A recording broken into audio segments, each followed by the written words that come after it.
Hey there, this is Dennis Anyone with Dennis Hensley. It's a podcast about making things up and making things happen. I think art and creativity make life worth living. And today is part 2 of my interview with Stan Zimmerman. He is a TV writer and he also directs theater. And he has a book out called The Girls, From Golden to Gilmore. In the last episode, we talked about the Golden Girls a lot. So in this one, we get to Gilmore Girls and a bunch of the other cool things he's been a part of. But before we get to the interview, I want to remind you that this podcast, Dennis Anyone, is brought to you by me. What did you think I was going to say, Tide or something? No, I do it. I do it because I love it. It brings me a lot of joy and connection.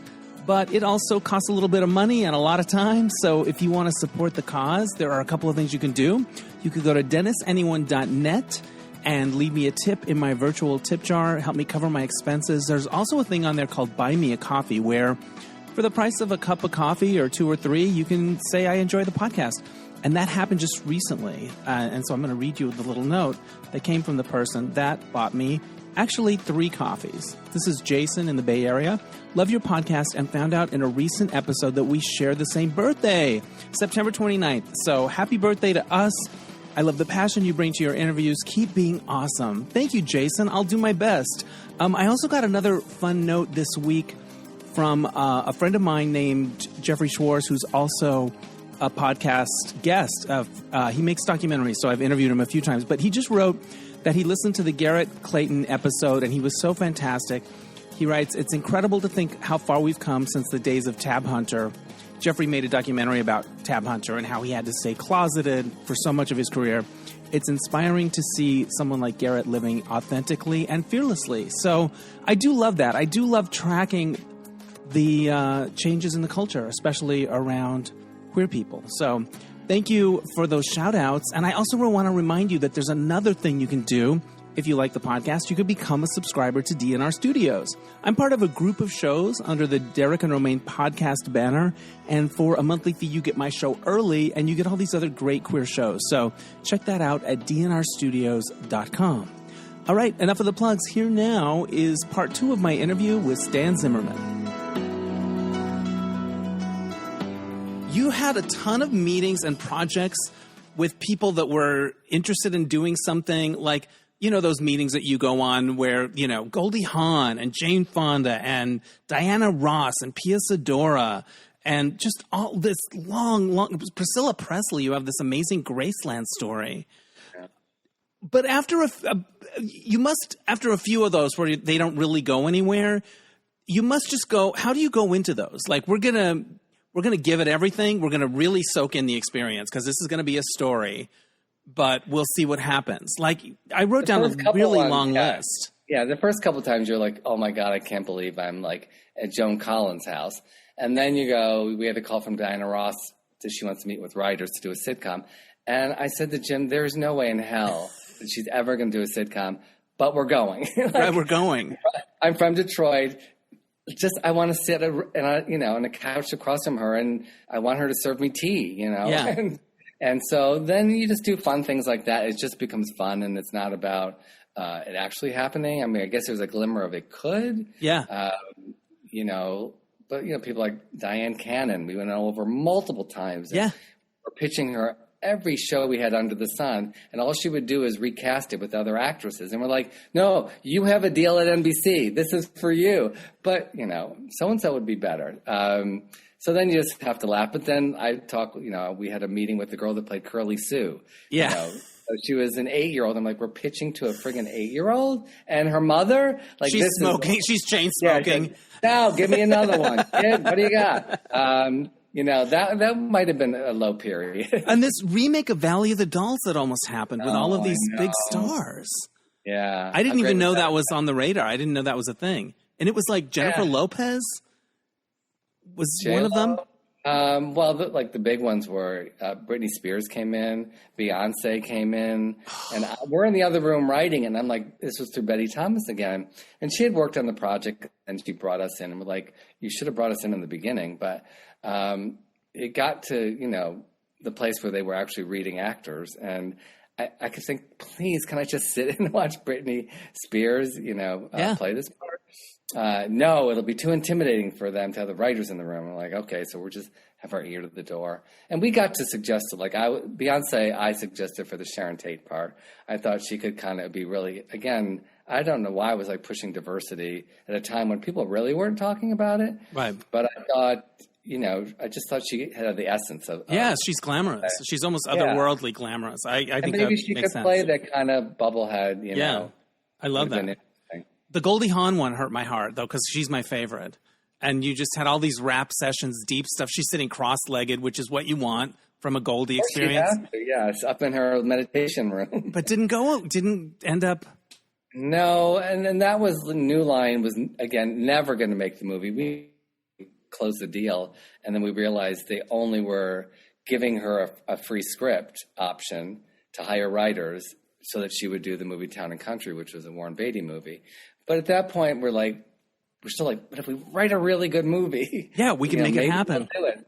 We can make it happen. And we're sitting there friggin' at Goldie Hawn's house in the kitchen with Kurt Russell and the kids. Right. And I made some joke about your kids still live at home, and she didn't like that. She didn't? She was like, what's wrong with that? Interesting. Yeah. All right. But they were Oliver. Oliver was there. Yeah, he's a handsome devil. Oh, he was so cute. Yeah. And he was like a young. Yeah. I guess early 20s at that time. I thought like he's in his 20s. Shouldn't he have his his own place? But why have your own place when you have Goldie's super fun to hang out with. There's dancing. There's giggling. It's all of it. A lot of giggling. Yeah. Now you were on a Bravo show called Situation: Comedy. It was like a reality show about finding the next great sitcom. And from what I read in the book, you and your writing partner disagreed about that project. Like you wanted to do it and he didn't want to do it. So he didn't end up doing it.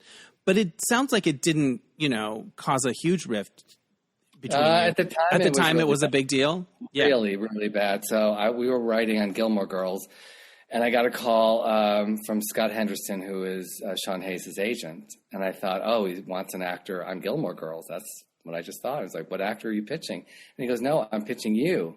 I want you to come in and meet with Sean and the Bravo team to be on this reality show. And Jim and I both loved reality. I'd seen at that point every Real World episode, Top Model, American Idol, we loved. And I told Jim, they want us to come in. Great. We go in, we meet. Andy Cohen, I guess it was his first meeting. Ever, yes. He had just started at Bravo. I was just the bartender in January on the show, and he's like, fun! You were my first meeting. I'm like, oh my god, that's petrifying for him. And we got the job, and then we get back to the office, and I guess Jim slept on it. The next day, he came in, he says, "I don't want to do it." I'm like, "What do you mean? This will finally make us be those showrunners, right?" It'll be the elephant in the room. It'll have like national exposure as showrunners. And you get to you're a performer at heart. So there's that part. This is it. This is what we've always wanted. And he was like, no. And I'm like, well, why? And he was like, he couldn't give me any answers. And it was very frustrating. I was like, it didn't make sense to me. And I didn't know whether, he was nervous about the way he would look or the way we would appear. I don't know. So he was worried about getting the villain edit. You don't know what's going to happen with a reality show. But they were willing to give us producer credit on it. So like we would have some say in it. Right. So I felt somewhat protected. But he was just an adamant no. And it's like, well, where do we go from here? Like I really thought that's the end of our writing relationship. And that was devastating. And it was very hurtful because he knew how much I wanted it so bad. Right. And it was just limited show. It was like 6-8 episodes. So then I was like, I'm talking to all my friends. I cannot let this go out of my life. So I was like, I'm going to finally stand on my own 2 feet. I'm going to pitch that I do it by myself. I have never written anything by myself. I go back to them. I said, what about me? And they're like, we really see 2 people. Like, fuck. Recast him like Jan Brady. That's what we did. Yeah. So then I thought of my friend Maxine Lapidus, and I pitched it to her, and she said yes.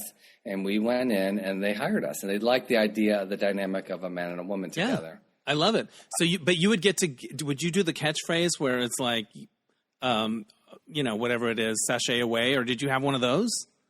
I did not. And back then, they didn't have little earpieces to tell you what to say. Right.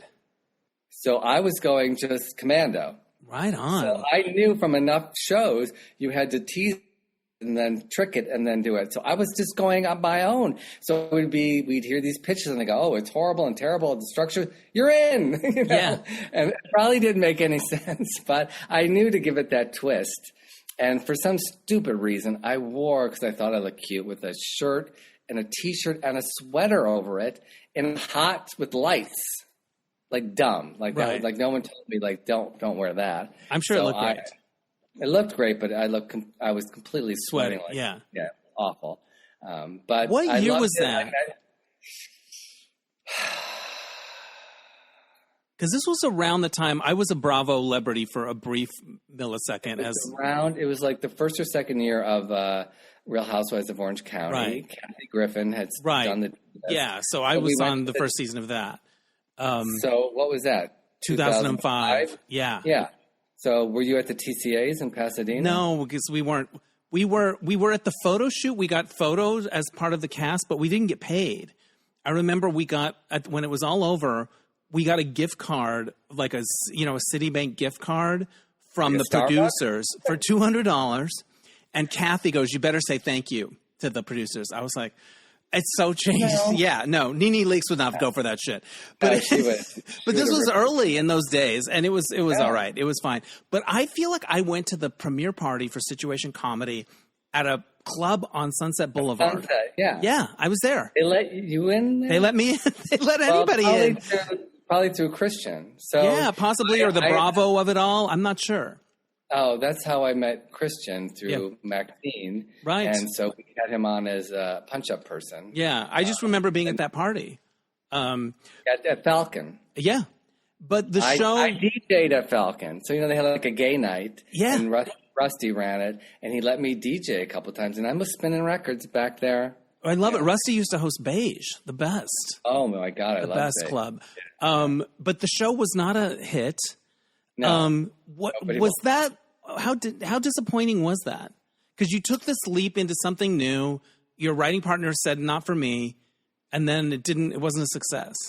I got so much out of it, and I made so many friends. Worth it.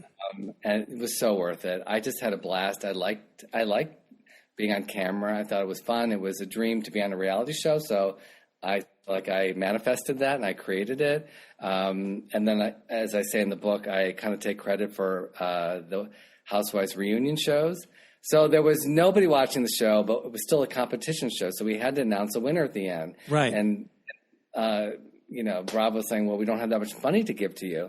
And I said, okay, get us some studio space, which is now not the Boiler Room. What's the club where the drag musical was on Hollywood Boulevard? Where the drag musical is? Bourbon Room. The Bourbon Room. The Bourbon Room. Yeah, I love that. Room, yeah. So that was a space up there. So I said, just give us 2 cameras, 2 couches. It'll be me, and we'll get Sean Hayes, who's a producer, and Maxine. We'll bring the contestants back, and we'll just interview them and cause some drama. Yeah. And show clips. Right. Andy Cohen's going, that's a good idea. Yeah. So good that he stole I'm going to run with that. I'm going to run with that. I'm going to put, maybe if I put Housewives on 2 couches, we could do something of it. So that's how we ended Situation Comedy, and we got winners out of it. But it was worth it for you. A lot of good things came out of it. That's cool. Oh, my God. Still to this day. But also, I would imagine, I taped a pilot, I think it was for Bravo, when I was a host. It didn't go. But I remember the way... Joan Rivers one? No, it was before that. It was the precursor of that. I didn't get the Joan Rivers one. It was the... I wanted to be up for that one. Yeah. So it was a precursor to that. It was called Dishin'. And it was me, Andy Cohen, Seth Radutsky, and my friend Aaron Quill. There was one guy, and it was like Gay View meets The Soup. And we did the pilot, and it was cool. I loved it. But I remember going there to shoot it, and they were like, can we get you a coffee? Like, they treat you differently if you're the person that's the camera's on. Did you notice that when you were doing your show? And I was like, oh, this is much better than the writing way of like... Yeah, they had people primping you and doing your hair. Right. The funny thing about doing a reality show was I didn't realize that they manipulate you. And I should have known that. Right. But the producers would feed me information so that I would go into a scene while they're filming me and yell at the writers because why did you do this and that?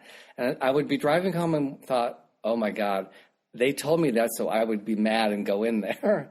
And I, kept wanting to figure out, should I be Simon Cowell? Should I be Paula Abdul? Who am I? And, ultimately I had to be myself, which is kind of a combination. I'm very direct, but I'm also kind and probably a little kooky. I don't cry as much as she does, but... Right. I love it. You have a Paula Abdul encounter in your book. I'm having a Paula Abdul renaissance. That's why I bring it up. I just saw her concert. She's still killing it. She's killing it. 62. She's such a lovely person, and I'm glad I got a little sliver of getting to know her. A little sliver of the Paula shine. You worked on Gilmore Girls, and that show is famous for its dialogue and the rat-a-tat-tatness of it. Are those scripts a ton longer than a normal script, or do they just look like the same as any script? No, because they're so fast. So, our shows are 60 pages. Right. Those would be almost 90 pages. Would you struggle with that? Would you be like, okay, I think we're done. Oh, fuck. We're only at 50 pages.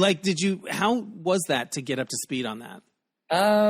Because we came into the show in season 5, I had to watch all the episodes. Right. You talk about doing it all in a weekend or something. Yeah. You do get into the rhythm of the shows, and that's a certain art, is to be able to mimic other people's writing. It's not your own. It's like was Amy Sherman Palladino's style. Right. I mean, people don't really, I talk like that fast now, but I've had some coffee. I liked it because you can go on tangents. In half hours, usually you got to get to your point. Yeah. Get to a joke and get off stage, And so it gave you a little more freedom to write, just like you could ramble and then come back to something. Right. It was fun writing. It was very unique, and it taught me a lot about story structure and character building. And again, I soaked it all in and have used it for many years. And in my direction of theater now, I direct that fast. Pick up your cues. Go. Yeah. Faster, funnier. And when I teach acting classes and auditions, unless, as a writer, we've said pause or beat or ... Keep going. Don't pause in the middle of a sentence. Where's the period? It's that we as a writer hear it. Yeah. We hear it like music. So get to the end of a thought. Yeah. On Gilmore Girls, you write about spending the summer at the beach, but being holed up in this house and not going outside at all. It was being in the most beautiful place and just being holed up in a room with 3x5 cards and a whiteboard. That friggin' whiteboard scared the hell out of me. I would just. Oh, really? The whiteboard scared the hell out of you? But didn't all writers' rooms have whiteboards? Yeah, but Amy Sherman Palladino made us write in this little handwriting, Rory enters the room, sits on the bed, roll over, the choreography of the scene. But in this little handwriting, so the whole episode could be on there. Oh, and my gosh. I feigned my writing, you can't read it. I know how to write. Ooh, you played that old card. Yeah, so you didn't have to. No, I just would be on the fainting couch. I'm too tender. I can't. Oh, I do declare I can't write on the board. The fumes of the markers. Very Rue McClanahan. But here's the thing. It's very devastating. I have good printing, and I have pride around my printing. So I would have been up at that whiteboard. Then I would have been stuck there wishing that I had done what you did, probably. No, but then people come up and they say, well, what if that? So you do write with other people, not just you coming up with all of it. Right. But I just find the strength to get up for some reason. But I'm very intrigued that her whiteboard thing is really dense, it sounds like. It's not just an outline or bullet points. No. She wanted to really know, because she's a dancer, the choreography, where do people start and where do they end? Interesting. Not only where they move, but where they are emotionally. Yeah. And I think that's why the rhythm of something like Gilmore Girls is so different. There is an arc to each scene. Right. Starts and then it usually ends with a little joke. Usually in our shows, you don't end with a little button of a joke. And I just loved the style, and it was freeing in a way, I think. And it was a good job. You got into theater directing, and you talk about how that came about, and it was sort of related to situation comedy, right? Comedy. Yes. So Todd Milliner, who was Sean Hayes' producing partner, right, his boyfriend ran Celebration Theater. And we were, again, martinis are involved, eating at a restaurant. It was on Santa Monica, on Highland in Santa Monica, near Santa Monica Boulevard. Right. And I said, how I've loved theater since a kid. And they're like, why don't you direct a play at the theater? And then they were like, you should direct episodes of Golden Girls. And I'm like, okay. And I knew that wouldn't go far because I knew they would never allow that. And but that led to me directing Albert Eduardo's Gemini, which was a very seminal, one of the longest running plays on Broadway. And I saw it when I was at NYU, and it was one of the first gay plays I think I saw live in a theater. And I was panicked that, like, I was watching a gay play. Like, right, somebody's going to see me. They're going to, yeah. Isn't that weird? But they're going to read my mind. They're going to read my thoughts. Yeah. And then you're going to go on the subway, and people are like, he's holding a program from a gay play. Yeah. But I loved it so much. So when they said, well, is there anything else besides Golden Girls that you want to direct? I said, let's do Gemini, because it's a LGBTQ plus oriented theater. And did you know right away when you started doing it, oh, this is for me. I can do this. I love this.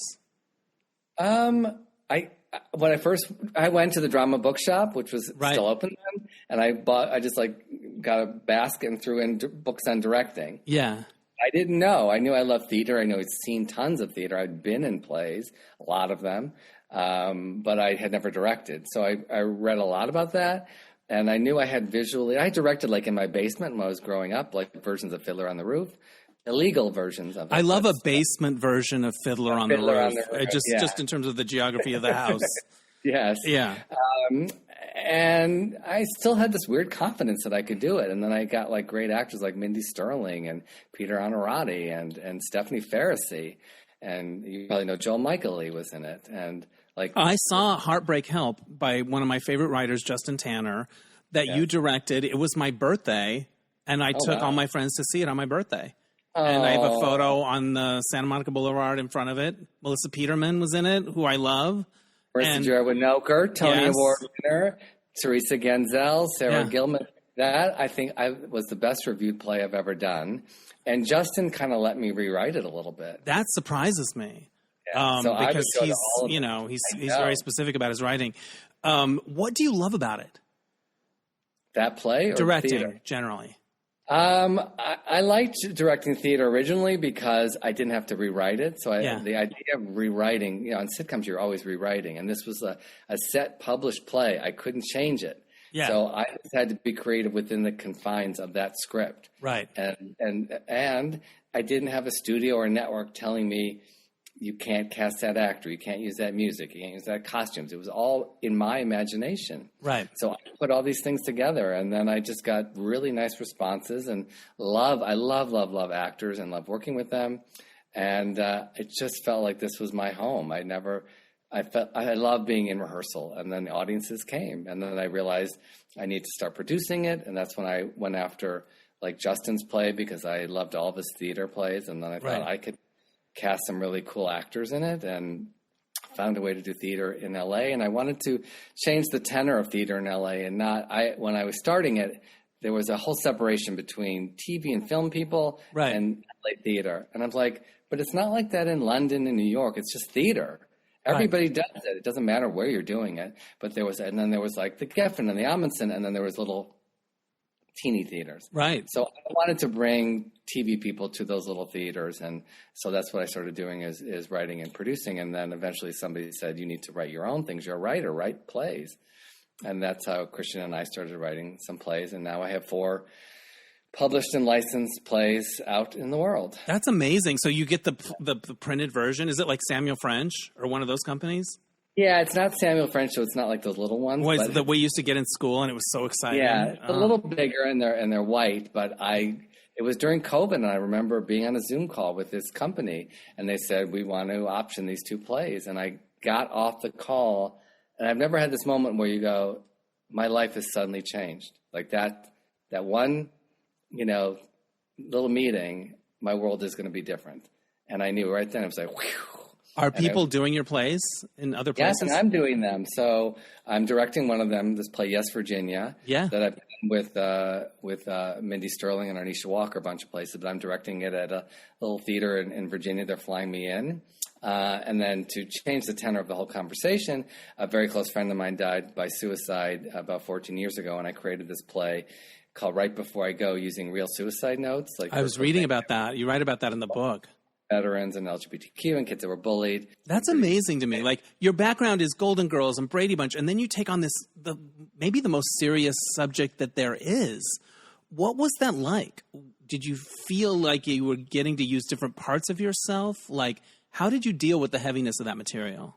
Well, first of all, I did it at the 2015 Fringe Festival. And in the beginning, it was really just the notes and the facts, and that was it. Right. And then I was working with the Broadway director, and he suggested, tell your story with your friend.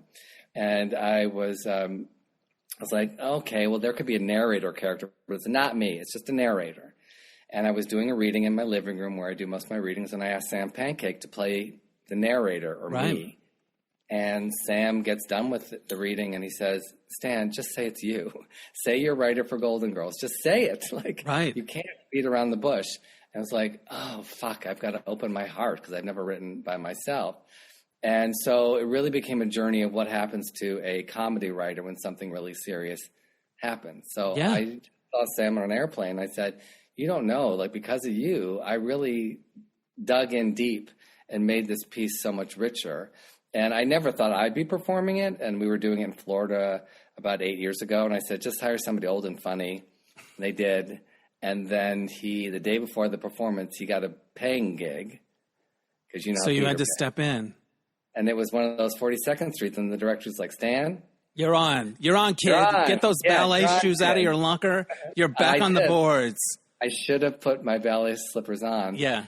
I started doing the play, and right at the beginning, I get to my friend's name, and it's gets stuck here. Of course. It still gets stuck. And the minute I say it, it's hard not to get emotional, and the glasses do fill with tears sometimes. But I wish I could be doing it every weekend because it's so powerful for me in turning grief into something useful to help other people. What do you hear from people after the show? I bet that's heavy. It's a lot. And you have to have, my shoulders have gotten bigger just because they want to talk to you. And or, when I've done it at schools, I had a girl who was in the play. We did it at Claremont High School. And after I had to wear a mic in the show. And she's like, I'll take you backstage to put your mic back. And I go, I know where it is. I can take it. And she said, no, I want to take you back there because she wanted to tell me what doing the play meant to her, and that she was a cutter. Oh, interesting. So doing this play just gave her a purpose in life. And it was like, this is why I'm doing it. And I have gotten notes from emails from people that brought one woman brought her teen son to it, and she wrote me 3 years later after that and said, I think you saved his life. And he's here today. So it's a lot to take in. But I just have to do it. I have to keep doing it. So I'm looking forward to. And I know it sounds weird, but my dream was really to go into different communities and work with them. It's only an hour play, and then I require we do a half-hour talk back with a local mental health professional, and that's my favorite part of the play because I'm so open and honest in the play that it gives kind of permission for the rest of the audience to share things. And sometimes they share things that they've never said before, ever, in public. Wow. And there you are for it. It strikes me of these two different worlds, the theater and the television. The television is glamorous and there's a lot of money, but it's really political. And theater's probably down and dirty and really fulfilling, and you probably don't make as much money. Right? How do they complement each other? Right, that's the thing. But it's it fills your heart, and you're able to do it probably because of the other. But it does feel like talk about the pluses and minuses of both. They feel like polar opposites that complement each other. But then, yes, I can do theater because then I can go back. Last year, we were in Dallas doing our play Silver Foxes, world premiering it with Michael Urie directing it. And we got a call from my old assistant, who is now the head of casting at Lifetime, and saying, we have these 5 old divas that want to do a Christmas movie together. Can I throw your hat in the ring? Yeah. And we're like, yeah. And we had a Zoom meeting. We pitched, I said, give us 20 minutes. We came up with all these ideas. And they're like, we love all of them. Which do you want to do? And that became the last year movie that we did with Donna Mills, Loni Anderson, Morgan Fairchild, Nicolette Sheridan, Linda Gray. Amazing. Just a dream cast. Right. I remember that. And I think I had a friend that did costumes on it. I just remember hearing how fun that was and exciting for everybody. I don't want to go into detail about the Roseanne stuff because we don't have a lot of time. And we touched on it already. But do you still have the shirt? There were shirts that were given out that you write about So talk a little bit about the shirt. The next time we do a show. You still have it. You still have it. So of course I do. I've worn it twice, and the only other time recently was when we did the Roseanne reunion for the WJ Pickett. Yeah. So we're out in front of, talk about like, boy, there were some traumatic flashbacks of being out in front of the studio where we were poorly treated. And Tom Arnold comes up, and I'm holding a cup of espresso, of course. Right. Just grabs and hugs me, spilling espresso all over my 13 shirt that I've had, like, in a box somewhere. Right. Pristine, tell the story of how you got the shirt. So in the year, there were 21 writers on our show that season, and Tom and Roseanne, Roseanne was known for firing writers like every season. Right. So she thought it would be funny, her and Tom thought it'd be funny, if instead of having to learn all the writers' names, we would all give them numbered T-shirts so we could just point and say, number 8, you're fired. You're out. That's right. I didn't know any of this. So I just heard on the first day on set, they said, all right, line up. Tom and Roseanne want to give you a gift. And then it's like, okay, get in line. And I heard it's a numbered gift of T-shirts. Right. You think, this is so nice. It's a gift. So cute number. Yeah, it's a gift. It's a free gift. So I'm like, my birthday is October 13th. I'm going to, I pushed everyone aside to be the number 13 in line. I get in line. I get up and get the T-shirts. And as we're in line, we start hearing what the purpose of it was. Right. And all the writers are furious. And suddenly it went from like, I can't wait to get this shirt to like, what the fuck? What? But we never really wore them, I think maybe once. Right. But it was just kind of, they just thought it was funny, but it wasn't really funny. What's the style of the shirt? Just a boxy T-shirt? What color?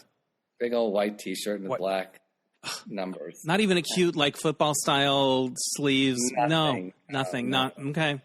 Not good. For them. Not for them, no. But, Tom Arnold's image post-Roseanne is kind of has a nice vibe, and he gave you a big hug. What do you think of Tom Arnold today? I liked him back then. He really, to me, kept the show going. Like, she was off on her own crazy world. She's got her own issues. Yeah, Michigas, as we say in Yiddish. Even I write in the book, after one table read, we heard them fighting behind the set and the door slam, and then Tom comes out and says, Rosie's going off to get electric shock. We're going to have to write her out of the episode. And we're just like, okay. Like, that's Monday. Yeah. And, but I think he really kept it. He was always in the writer's room, in the hallways and making sure and reading scripts and outlines. And he kept the energy going. So I really respect him for that. And of course, both of them for fighting to get our Lesbian Kiss episode filmed and then actually on TV. It's just such a shame what's happened to her. And, she's been very open about her mental health issues, but I feel like now it's gone so far, off the deep end in a way. And that, where's the supervision and all of that? And she's she was always a voice for the underdog, and now she's just so mean. And this attitude of, owning the libs or being cruel. And then I do follow her and her post about wanting respect. I'm like, wait a minute, honey, you're not giving respect to other people. So you want it? It's a two-way street. It is a two-way street. Did you ever, during any of those times, get ulcers or physical? Was there a physical toll to any of it? Or am I projecting my own experiences? I think your own. You probably got them just reading the book. Yeah. I should put a disclaimer or have ulcer medicine, a little pill attached to it. No, because I don't know where I got it from. This it's the self-worth and the feeling like, even though we didn't get pat on the back, I just always knew I was creative and I had you had something to offer. Yeah. Something to offer. And it was always like, well, I guess the world doesn't want it now. Yeah. Or I've seen so many times where we've had ideas, we were ahead of the curve and then now they happen. And I could bitch and complain, but I've been so lucky to work with so many wonderful people. And that's why I wanted to write this book. And that, we never had our Will and Grace, our big show. Right. But I can't really complain. I have such a nice life and I've, gotten to do and open my heart and create. What was your goal in writing the book? Were Were you surprised by things that came up as you were writing it, or themes that emerged, or what was the experience like? I wanted to answer the question of like, why is you as a man could write for all these women? And I really look at it, and just in life is putting yourself in other people's shoes, and maybe you can have a little more empathy. But I feel like I almost have like a feminine heart. Yeah. Like, I just very sensitive. I think what struck me, which had to be pointed out to me, is the dichotomy of being in the closet on TV shows early in my career in a job where you have to open yourself up. Yeah. How did I maneuver that? And so I've thought a lot about that, and I come away with it thinking, you know, we grew up having to be in the closet. Yeah. These kids still do today, but back then it was pretty heavy. Right. They weren't, yeah. So we've learned there was very little places where we could look and see gay men and women out and proud and doing and being successful. Right. You know, they were murderers or killers, or they would die. And, you know, so we just learned how do we survive in a straight world? Right. And that's how I did it, you know, but it feels so almost silly now. Like, what a waste of time. Like, can you imagine if we had been able to be just our full selves back then? Like, that's what you think about, the opportunity cost. What could I have been doing instead of not being able to dance in front of my family or whatever it is? Like, yeah, you think of the opportunity costs and what could have been. I still got to do so much. Yeah. You went to Studio 54, which blows my mind. Was it Andy sexy? Warhol to stop taking pictures of me. Andy Warhol was taking pictures of you and told him to stop. Yeah, who would do that? Yeah. You were very... Oh, go ahead. Talk about that. No, it was just, that was an imposter feeling. Like, I was like, I'm there and I'm looking at, you know, Halston and Liza and Andy Warhol, and I didn't even know who Andy Warhol was really. But all these glamorous people, and I was with somebody who, you know, was very rich, Park Avenue, la-di-da, waspy guy. And I just felt like, you know, this little nerdy Jew from the suburb of Detroit, you know, and they would find me out and Steve Rubell would be like, get out, there's the door. And I'd be kicked out the back, you know, even though he was like a nerdy Jewish guy. So that was weird. But did you dance? Of course I dance. I'm a great dancer. There you go. Exactly. All right, good. Then you did it. You did. I could shake my booty. Yeah, it's good. I like it. I was always the best dancer at bar mitzvahs. I won the little prize. That was like my high school niche as well. Like I had that thing going on. Yeah. That's interesting. I love dancing. This is just a quick thought. You worked on a Pauly Shore show that was widely maligned. I don't know this for sure, but I have a feeling he got a bum rap. I got a feeling that he as a person got a bum rap. I think he probably wasn't what people were making fun of or whatever. He's actually making a documentary about it. And I bet he's probably a sweet guy.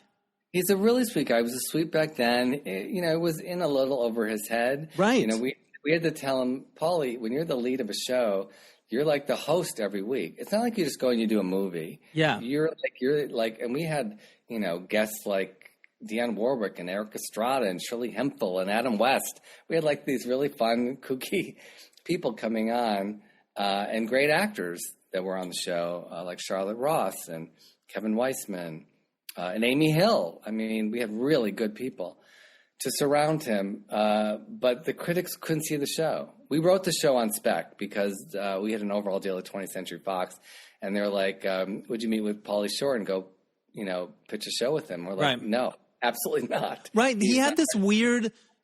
What was the image that it came too easy to him? That he wasn't talented? That he was a Nepo baby? Like, what was the rap on him? He was the first Nepo baby. So his mother, Mitzi Shore, ran the comedy store on Sunset. Right. So I think a lot of people felt like, oh, he just fell into this MTV and this Weezer character and didn't deserve all that success. But, like, you can't – that wasn't just by accident like that. He made a bunch of movies that were successful. Right. So, and they wanted to translate it to TV, but I think it was already slightly past its prime, and also Fox. So we said we're not pitching, but we'll write a specs show. We had this idea. We'll write it on spec. So we did not want to go into a room with him. That wasn't our thing. Right. And 2 networks wanted it, NBC and Fox. Wow. The script was really good. And yeah. It had depth to it. Right. We wanted to keep depth, but still keep in his, silliness. And because we were at Fox on the overall deal, we went with Fox, and they wanted a companion piece to Married with Children. So we kind of leaned in that way a little bit, but we edgy still did stuff, right? Edgy, but we still did like weird camera angles and weird fantasy sequences and music, and we did a drag episode. So we did an episode where Paulie had to hide out from like these crooks, and so he went into a drag contest in drag. Perfect, like, amazing. Who would do that? Who would do that back then? I don't know what made us do that, but we did, and he loved it. He was in drag, and it was really funny. But he's probably an okay guy, right? Very, very sweet guy. Yes. Yeah, and they're making a doc about him. That's cool. He's making a doc. He should. Yeah. You worked in Russia for a while, which kind of blew my mind. Yeah, in 2015, right before, and I did return there, the year I did the Suicide Note play at the Hollywood Fringe Festival. But in the spring of 2015, I got asked to go to Moscow to help them create a Russian Roseanne series. And I was petrified. Right. Especially now you would be even more so. Like back then, I guess. No, I was then because there were all these stories about gay guys that would get trapped going over to a guy's house for just a hookup. Right. And then they'd be met with like a group of young guys and girls, and they would videotape them and, doing crazy stuff to them, like violently. Yeah. I was just like, do not go. And I kept praying I would get another job. And it was like, I didn't. And I went, and I had the best time. And I met great people. It was beautiful. And it was so interesting to get to learn what life is like there for them and go to gay clubs there. And that was wild. Did you date any Russians? I did. Yes. That's exciting. I love the Russian accent. I love the... very sexy. It's very sexy. Yeah.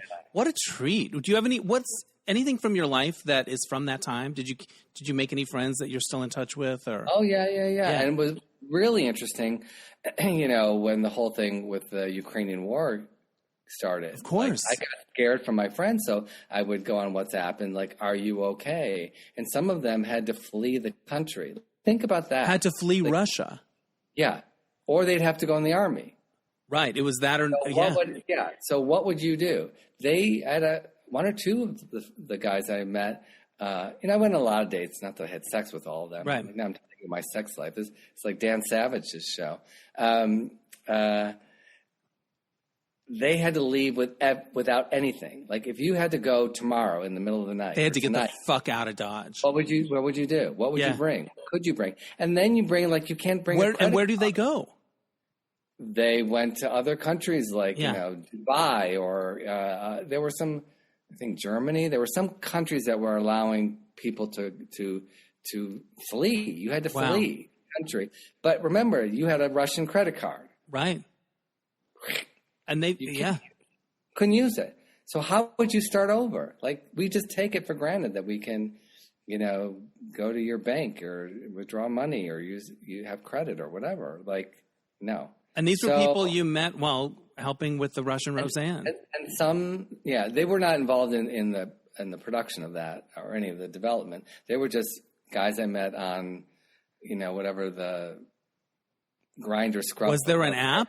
There was an app. There were apps. There was, what is the app? I can tell you now. Oh, I love that it has a name. Should we go on it now and look? I wouldn't have it because I have not been to Russia. Oh, Hornet.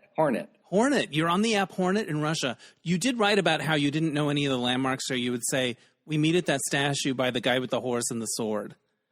One with the sword, and then the one with the sword and the thing. And then, because everybody said, do not have anybody come to your house. So everybody kind of knew that's what you wouldn't trust anybody because it could be KGB. So you'd go and they would say, let's take a walk. That was the thing. Let's meet by the statue and walk. Right. And I'm like, I'm Jewish. Like, can't we go eat somewhere? Let's have a mash. And they're like, no, we walk, then we do it. We walk. Yeah. Wow. We walk, we check you out. I'm like, tea? Can we have some tea? Right. And but I had some dinner dates and met some friends, and I had one friend come visit, and it's interesting to get their perspective of all that's going on there. And some had to stay. Yeah, because they had family. Yeah, what an experience! What an eye opener. You strike me as very youthful, and you always seemed youthful, and the hair is youthful, and like, do people when you're starting out, do they always think you were like? Because I always looked younger than I was for a lot of my life, and then I thought, oh, this is kind of paying off a little bit. Do you feel like your youthfulness has helped you, or am I just making that up? I don't know. Well, it changed. So in the beginning, I think we weren't taken seriously as showrunners. Right. Who were these kids? And we just looked like kids, and we said, but we've done all these things. I go, but you look like you're 21. Right. But we're like 31 or 35 or 38 or 41 even. And so then I started wearing glasses to pitch sessions. I didn't need them. I was just like, I got to look older because I got to take. And then, of course, now I really need them. Right. I just came from Target because we cannot get my prescription right because my eyes are so jacked up and I'm getting old. Like, so it was like, I said to the guy, I was like, I don't know if there's an answer for this, but we're going to try. But yeah, I get it. Now, I knew when it was on dates and we'd get to like, these romantic dark lit and the bill would come. And I'm like, I can't fucking read it. Is it a 5? Is it an 8? I don't know. I can't, what are you doing? Yeah. And they give you those little candles and you're like, yeah. That didn't work. So I'm like, all right, I'll get glasses. And now I love my glasses. But they're good. Yeah, now I think, but then now it becomes like people like, I don't understand. Like, how did you write on season 1? And then they started asking me, like, I'll be on Q&As. And I'll be like, do you dye your hair? I'm like, of course I fucking dye my hair. Like, I've got gray here and here. Yeah. But it is what it is. It is what it is. We're going to wrap it up soon, but I have a couple more things I want to ask you about. You've had this long career with ups and downs. What sort of saw you through? What were the things that kind of got you through your down times, and what was it that kind of kept you going? Espresso. Right? Not the Sabrina Carpenter song either. No, double espresso, Ciroc martinis. What got me through? You believed, obviously. You believed in yourself. I'm not going to sing that song either. From The Wiz? Right. I think just optimism in the way I look at the world. And like my father said, I look at it with rose-colored glasses. So creativity saved me. Finding theater saved my life, and I found my tribe. Right. So there's so many things that I still want to do and make and be a part of. And then being a Libra, balancing that as I know I need to also enjoy life. I gave up a lot of my personal life for a career. So I probably didn't have as much of those experiences. Right. I'm so lucky to have had the work experiences I've had. Right. So now it's just enjoying every moment and the people around me and doing stuff because I just want to see it or experience it. Would you always have described yourself as an optimist? Because I've become very interested in optimism and pessimism as things. As traits. There's a book that I really love called Learned Optimism. Were you always that way? You said your father described yourself that way. Yeah, he bought me glasses with like purple glass in them because I didn't know what rose-colored glasses even meant. Right. But as my mother she said even before the glasses part, like my brother came out screaming and crying, and she said, I came out laughing. And so I think when you hear that as a young kid, I'm like, oh, I did. I think I had my personality of like, I probably could like, what are you all doing staring at me? It is, I think your personality is kind of set a little bit, I think, right. Who you are in the beginning. And it was, and it didn't get stamped out of you because you write about some of the times not feeling like you fit in and like some of the stuff in middle school and things like that. But it didn't stamp out that optimism that was always there, that spark. No, but there were, I don't make it sound too rosy. There were those struggles. I still deal with like crazy, stupid body issue shit. And I'm hoping maybe someday that'll go away. Those are things you work on every single day of your life. But now I think it's being surrounded by people I love. And I think I don't know how you feel, but in this political climate, and we've been through so many struggles, I'm tired of asking people for permission and acceptance. Like, the bar is low. It's higher than that. Like, yeah. Just like we're all the same. I've been thinking about this a lot lately. Yeah. I've been thinking about this so much because I was thinking back to about coming out and being gay and young people today, and for so long, and I feel like it's still true, the best we could hope for is neutrality. They were either going to hate us or we were going to break even. Nobody was going to be great. Like you couldn't ask for that. It's not going to be great. It's either my parents are okay with it. Yeah. Like that's the best we can hope for is okay. That was the ceiling of what we could expect in this world. No. That's some bullshit. Yeah, it is. Right now, it's like, I don't have time for people like, okay, it's like, that's low. That's the basement. That's very basement. That's the basement where we're doing Fiddler in the Roof. You know? It's fucking 2024. Get with the program. Right. You know, that's why I think this whole we're not going back. We're not going back to that. We're done with that. I'm done asking for your permission. Please let us get married. Let us be in the army. Fuck no. It's like, you have to love me and accept me as an equal. And if you can't, I don't have time for you. I'm just sorry. I don't have time anymore. It's really interesting. Harsh, but I think we get to a point where we're like that. I went on a tirade a few weeks ago on the podcast about how sick I was of religion and how the damage they've done to queer people over the centuries. I forgot to ask you about one thing. What? We have something fun in common. We both got to attend a Carrie Fisher and Penny Marshall birthday party. I got to only go to one. Did you go to multiple?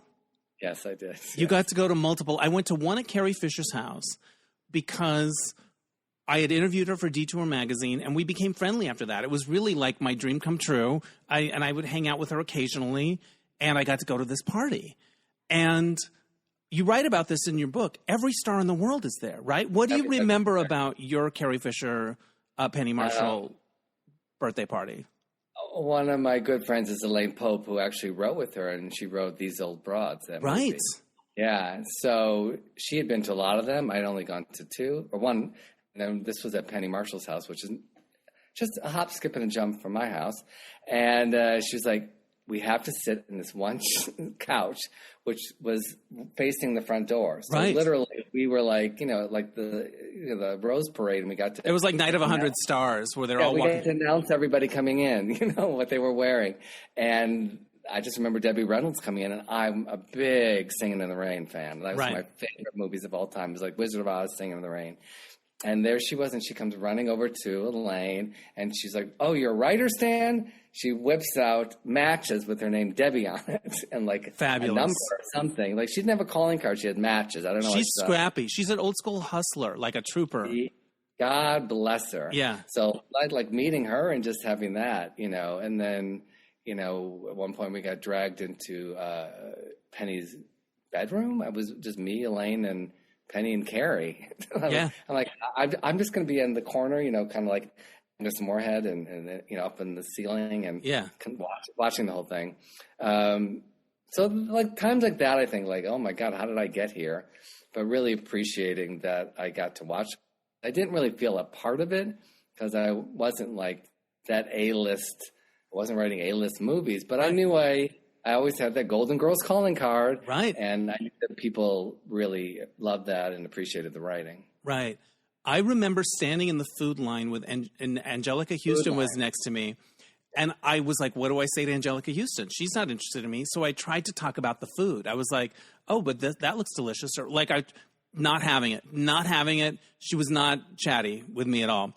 And then I remember overhearing Albert Brooks say to somebody, it might have been George Lucas or somebody, he goes, if a meteorite were to land on this house right now, Anson Williams would have a huge career. I remember thinking that.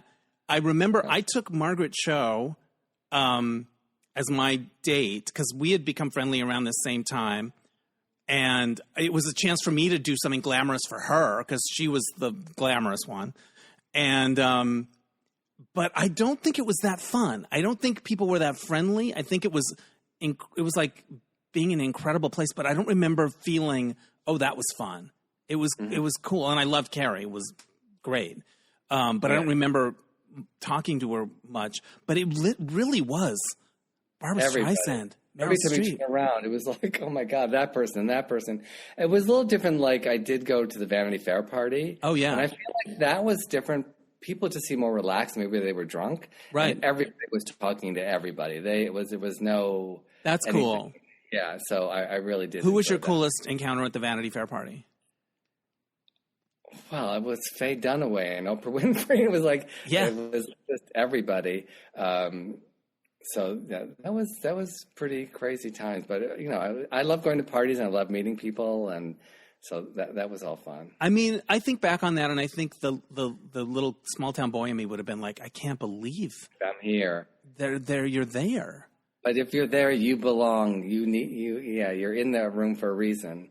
I took Margaret Cho as my beard to the Writers Guild Award when I was nominated for Roseanne. So really? We were very friendly. She was your beard.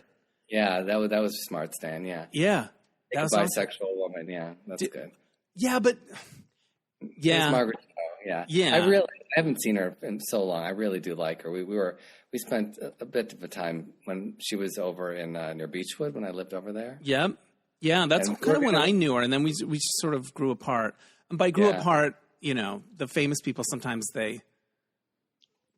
your friendships get canceled like a TV show, and you just don't know about it until it's been canceled for a couple. They're going, oh, I haven't talked to them forever, and you were canceled. You didn't. Yeah, you didn't get renewed. You didn't get renewed for another season. Did you work on her show? Her sitcom? No. I wrote a spec script for it and tried, and it was around that time though. I had interviewed her for Detour magazine right before that, right as that was happening, and those are really fond memories. She inspired a character in my book, and if I saw her now, I would be very warm with her and stuff like that. But the 90s. We were writing Brady Bunch, and I remember we get these calls from Gail Berman, who was producing it. Right. At ABC, and please come on the show. And we're like, we watched the pilot, and we're like, well, we have notes.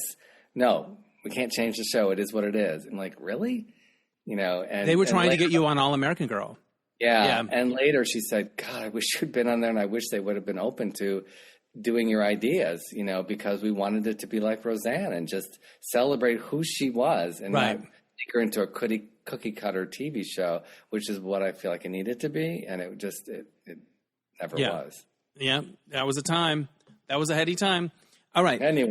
Wrap it up here. Let's wrap it up. I do have a subject that I want to talk to you about, and I think we can end with. But before we get to that, tell people how they can get the book and anything else you'd like them to know about your work. Social media, any of that stuff. I'm Zimmerman Stan. I love Instagram because it has pictures, but I'm also on Facebook. I know I should do more TikTok. I'm not on that other one because I know I should do more TikTok. But I do watch a lot of TikToks because I do find it has news and it is comforting to me at 3 or 4 in the morning. Right. I don't just post things, but I do use it as just to find information, and then I recheck things. Sure. But like stories don't get reported until days later. I'm like, but I knew that a week ago from TikTok. So. Yeah. Yeah, no, there are pluses and minuses to these things. Like that whole fake, my ear. Right. Ear got a bullet. My love. These times. Yeah. And here's the final thing I'd like to talk to you about. The book, in the end, for me, it was really a Valentine to your mother. It was so beautiful, the way you wrote about her throughout the book. And you write about her passing near the end of the book, and that really moved me. And one of the things that touched me about your story is that she came to a lot of the things you were doing. She would come to tapings and things. And I never really had that experience with my mother. Why? Well, she passed away in 2000. And also they weren't travelers. Like, I think my book launch happened 2 years before that, but they didn't come to it, or my father had already passed away. But I had one cousin come to one taping of the Big Gay Sketch Show, and it meant so much to me to have a family member there. So I guess, what are some of the memories you have of your mother seeing what you did?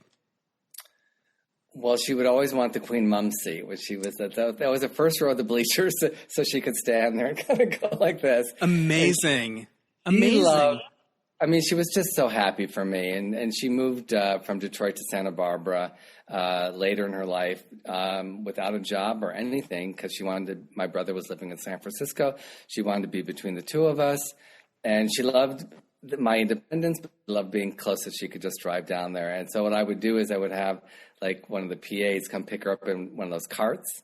Oh. She loved being in a cart. Like amazing. That's like no limos. Just if she could drive in a cart from the parking structure to it's like gliding. It's kind of like gliding. It doesn't feel dangerous. Open air. You know, there'd be all those people like in line.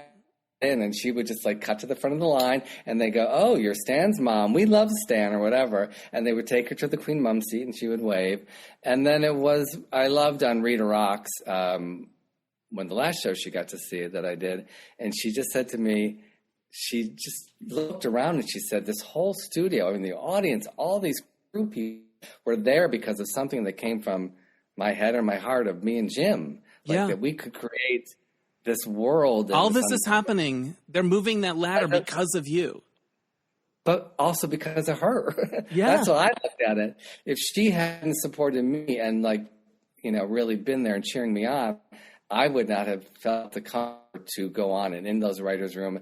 And again, in all those places where people said no, because I knew I had her believing in me. And that's, I did not want this to be the last chapter of my book. I'd never thought of that when I started writing it. Right. Unfortunately, that's just life. And so I had to share, dealing with grief, which I think is something a lot of people can, have dealt with and how you get every day, because I did not want to live in a world without her, to be quite honest. Right. And but now I know she's up there watching me, and I like to think that wherever I do any plays now, she has the best seat in the house, and so that's how I look at it and can get through. That's beautiful. Beautiful way to end it as well. Thank you for this conversation. I love talking to you about all of this stuff. People should pick up the book and go see all the stuff that you're up to. So I'll hope to see you in person again. Yes, thank you. That'll be very fun. So thank you, Stan.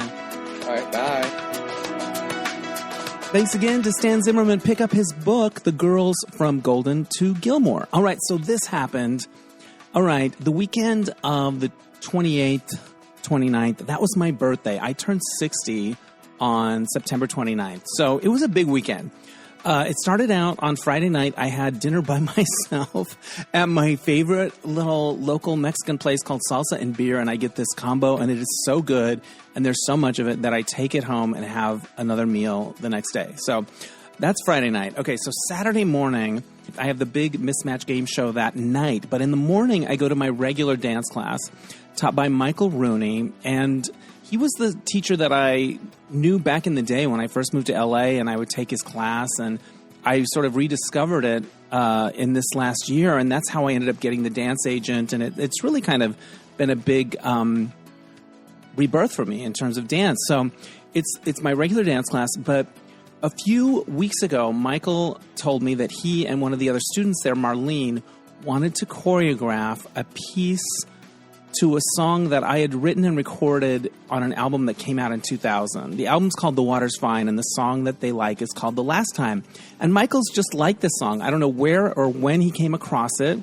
It's available on all the streaming services. He may have bought the CD back in the day. I don't know, but he played it once in a class that my friend Fred was at, and Fred texted me about it, and that's how I found out about the class. So the song was the reason I was back in the class. Anyway, so I said, gosh, I'd be honored if that were to happen. So Michael and Marlene teamed up, and Marlene back in the day was the assistant for a choreographer named Doug Caldwell, who was legendary in LA for his emotional style. Like, his dances were deeply felt. There was a certain style of movement, of emotionality, and they thought this song would lend itself nicely to kind of a tribute to him. So it's my song. It's Michael's choreography with Marlene helping him, and we're going to try to pay homage to Doug Caldwell, who is sadly no longer with us. So it takes a while to cut down the song to a length that will work for class, and my friend Matt Zarley was kind enough to help us do that, and we got it there.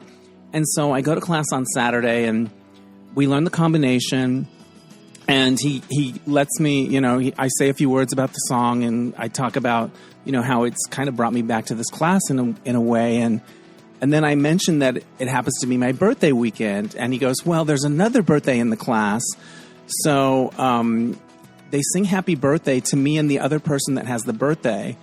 And that other person is actress Mira Sorvino, who won the Oscar for Mighty Aphrodite, and Romeo and Michelle's High School Reunion is another one of her classics. So the whole class, we're learning this dance based on my song from 20 years ago, but we stopped to sing happy birthday to me and Mira Sorvino. I was telling this to my friend Robert, and he goes, that sounds like one of those dreams that you have when maybe you're high, or you took a gummy, or you had too much sugar at dinner or something. Like, it's like, and then they sang happy birthday to me and Mira Sorvino. But Mira Sorvino was there. Like, it does feel like a kind of surreal dream. And then we all danced and learned the combination, and you divide into groups, and so you get to watch other people dancing while you're resting. And in my case, gasping for air. I have no stamina. I don't know what happened, if it's COVID or what, but I always have, I'm like, anyway, I'm there and I'm watching the other dancers really feeling this music and this movement. And it's just, it almost brings me to tears. It's really beautiful. So that's Saturday morning. I have that kind of experience. And then the Mismatch Game is that night. It's our 20th anniversary show. We've been building up to it for a long time. I wanted it to feel epic a little bit, I wanted it to be a little supersized. So we had 8 contestants instead of 6, and we just found a little table to put the extra 2 on. And the center built us a new set, because we've been using the same set for 20 years. It's like cardboard, and it held up okay, but it was a little worse for wear. And they built us a new one that looks a lot like the old one, but it's made of wood, and it's spanking new. So that was a thrill. And we were pretty much sold out. I think there were a few tickets left. We had 8 panelists. Let's see if I can remember everybody. We had Danny Casillas, my good friend, as Reba Arriba. We had Danielle Gaither doing Oprah for the first time at the Mismatch Game. And Oprah was fun to have at the Mismatch Game, because whatever celebrity would bring up in the question, she would talk about whether she had interviewed them or wanted to interview them, or however that went. And that was fun. We had Chris Pudlow as Pee Wee Herman. Jackie Beat was B. Arthur. And Jackie loves to handcraft her cards in advance, because Jackie is an incredible visual artist. Like, she makes beautiful block letters and has really funny designs and illustrations. So she writes her answers in advance and crafts these cards, because we auction them off for charity. So Jackie showed up. She goes, I didn't have time to do my eye makeup because I spent all afternoon crafting beautiful cards. So she rocked it with sunglasses, but boy, the cards were beautiful, and they sold for a lot of money. And then we had Sam Pancake as Lucille Ball, who keeps calling me the wrong name throughout the whole show and is just like drunk password Lucy. We had Lori Tatuian as Melania Trump, who had some huge laughs. At one point, there's a question about Melania Trump, and in the slide that's projected behind the set, Melania has this weird forced look on her face, like this weird kind of awkward look. And Lori as Melania on stage goes, that's one of my best smiles, or something. She just commented on her smile. And Melania is nowhere close to smiling, but that's Melania's thing. She's not a smiler, and she hates Christmas. We had Felix Pire doing Ricardo Montalban, and then Tom Lenk did Zooey Deschanel for 2 rounds, and then snuck off stage and returned as Heidi Klum, because Tom's had a bunch of iconic Mismatch characters over the years. So it was really fun. Like, it was a lot to pull off. We had a reception afterwards, and I overshopped for cupcakes and punch. Like, I got cupcakes coming out the wazoo, because I'm like trying to do the math in my head as to how many people are going to want one. Not that many is the answer. Not that many. I don't know. Anyway, I have ginger ale and fruit punch and stuff to last a long time. But we raised over $5,800 in one night, which I think might be our record for one night. And it brought our total up to $225,000 for the 20 years. And I kind of can't believe it. Lots of fun friends came to support. I wore a suit that I bought a couple years ago at Iguana Used Vintage Clothing. And it was right after they had made the movie The Prom for Netflix, Ryan Murphy's movie, and there were all these suits from that movie that they were selling, like these beautiful kind of shiny retro-y suits, and this one's kind of brown and copper-colored kind of look, and it's cool. Although I think I should have tried to button it. I looked at the pictures going, oh, wait, that's supposed to be buttoned. But anyway, it was cool. And a Ryan Murphy production. So that's as close as I'll get to ever making any money from Netflix, is wearing that suit. Maybe not. Maybe that's not true. I shouldn't put that in the universe. What else about the actual show itself? It was really funny. We tried out some new things. They seemed to work. And I feel like we celebrated the 20th anniversary in style, and that was festive. Okay, so the next day was the 29th, my actual birthday, and I had 3 old friends from my hometown, Holbrook, Arizona, Carol, Annie, and Michelle, come out for the mismatch game and for my birthday weekend. And Michelle happened to be born the day after me. Our parents were in the hospital together. So we've literally known each other all our lives. And they came out and they saw the show. And I was like, I had to warn them. I'm like, this is really irreverent, this show. And, and they were cool with it. They went with it. Sure, there were lots of uses of the C word. Not lots, but there were a handful. Because people were recalling the good times of the mismatch game, and one of the answers and the word C word came up a few times. But they loved it. And it was so touching and sweet to have them come out. And we had breakfast on my birthday morning before they left town. And then in the afternoon, my favorite place in LA, Vidiot's, was showing Dazed and Confused, the iconic film. And I hadn't seen it in quite a long time. And they were doing this thing called Dazed Day, where they had pinball machines from down the street at Waltz, and they had like free poster giveaways and a DJ spinning, and it was just a vibe. So that's what we decided to do for my birthday and my friend Danny's birthday, who is born in like early October. So our birthdays are pretty close. So we celebrated together. We had a good amount of folks turn out. We're watching the movie, and I thought I would like the movie more than I did. There were things about it that I really appreciated. It was fun to see Matthew McConaughey in his first big movie, and Parker Posey, and the 70s of it. But a big part of the movie is the freshmen running from the seniors who are going to hit them with boards like swans. And I'm like, oh, that's a major point. And so I had a friend that was like sitting next to me, my friend Barbara, and she's like, I'm going to leave. I just don't like the little boys getting beaten with boards. And I was like, I hear you. I guess we all thought it was okay when the movie first came out, and it's still a classic. But I really was like, oh, not the boards again. Like, not the boards. And there was a lot of that going on. So it was really fun, but I don't think people loved the movie. I think I loved it more back in the day. But somehow I've softened on my approach to hitting people with boards, I guess. But the music was amazing, and, so many of the performances and so many of the little details and the little lines, and everyone at Vidiot's is really into stuff. And one of the coolest things happened before the movie. The actor and writer and director, Mark Duplass, is a big supporter of Vidiot's, and I've actually seen him there a couple of times before. And he is somebody that I've always admired, not just as a talent, but because he makes his own stuff. Like, he just does stuff, and he creates it on his own. And right now he has a series on Netflix that just came out called Penelope, which he produced the entire series on his own. He funded it, he did it, and then found a buyer, Netflix.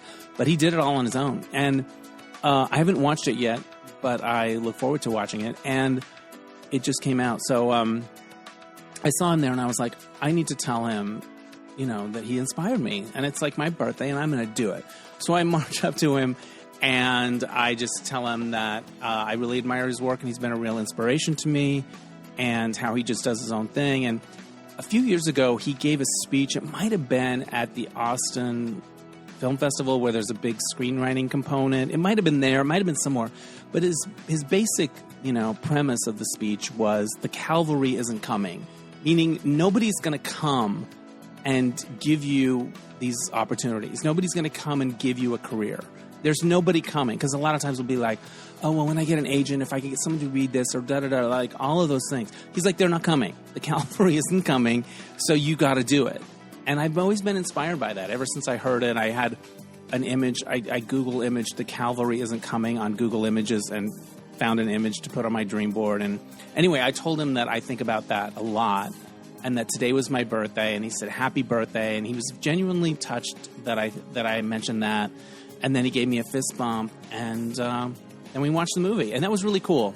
It's cool when you meet somebody that you admire, and also the next day, like on Monday or Tuesday, there was an article that came out in the Associated Press about the resurgence of independent movie theaters in Los Angeles, like Vidiot's and the New Beverly and the American Cinematheque and the Vista.